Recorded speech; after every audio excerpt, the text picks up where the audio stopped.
और भी कहता हूँ सुनो, पुराना इतिहास कहता हूँ, सुंदर काशीपुर नगरी में एक अत्यंत गरीब ब्राह्मण रहते थे, बहुत गरीब ब्राह्मण रहते थे।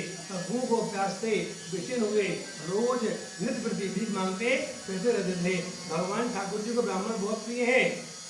भगवान ने सोचा कि ब्राह्मण कुछ ज़्यादा ही दुखी हैं। भगवान ने क्या किया, एक संत का रूप धर के उसके पास जा आज पूछते हैं, हे ब्राह्मण देवता, आप रोज नित्य प्रति क्यों भीख मांगते हो, उससे कहो, मैं सुनना चाहता हूँ। ब्राह्मण बोला, हे महात्मा जी, मैं बहुत गरीब हूँ, मेरे घर में खाने पीने कोई पदार्थ नहीं है, इसलिए मैं भीख मांगता फिरता रहता हूँ। यदि कोई उपाय जानते हो तो आप मुझसे कहिए। भगवान ने कहा, हे ब्राह्मण देवता, आप जो है सत्यनारायण जी कथा करो, भाई आप समस्त मनोकामना को पूर्ण करेंगे, आप सारे कष्टों को दूर करेंगे।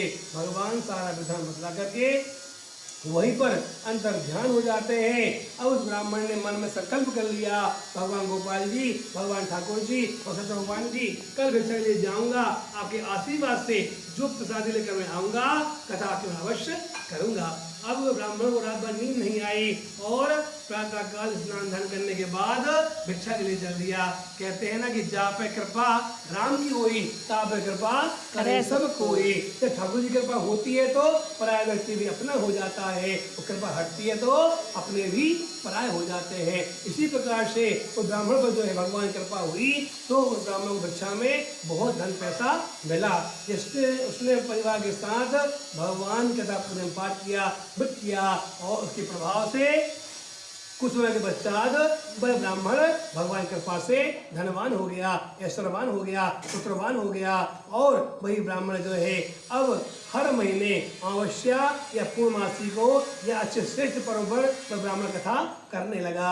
एक समय वही ब्राह्मण जो है धन के साथ ऐश्वर्य के साथ कथा कर रहा था, उसी समय लकड़ी बेचने वाला बूढ़ा आदमी आया और वाहन लकड़ियों को रख करके उसी ब्राह्मण के मकान में जाता है। लकड़हारा क्या देखता है कि वही ब्राह्मण जो है इतने गरीब थे, इतने बड़े आदमी कैसे हो गए।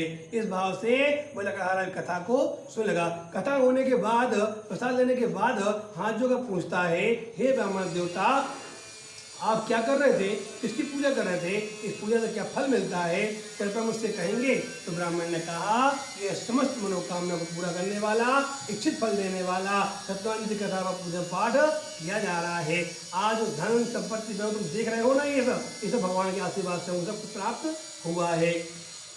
अब लकड़हारा प्रसाद ले चरण में देने के बाद वह मन संकल्प कर लेता है, ठाकुर जी आपके आशीर्वाद से मैं भी लकड़ी बेचने को जाऊंगा और लकड़ी बेच कर जो पैसा कमा कर लाऊंगा मैं कथा की अवश्य करूंगा। वह संकल्प कर लेता है और दूसरे दिन वह लकड़हारा लकड़ी बेचने को जाता है। तो वह ऐसे राज्य में जाता है, ऐसे नगर में जाता है जहाँ बहुत धनवान लोग रहते हैं। कितना दाम मिला उसको, पैदों से 54 दाम मिला। तब प्रसन्न होकर के भगवान के पूरे समय घर गया, भगवान का पूजन पाठ किया, व्रत किया। इसके प्रभाव से लकड़हारा भी धनवान हो गया, पुत्रवान हो गया, ऐश्वर्यवान हो गया। संसार जितने भी सुख हैं सब भोग करके फिर वैकुंठ धाम को प्राप्त भी हो गया। वृंदावन बिहारी लाल की जय, सत्यनारायण भगवान की जय।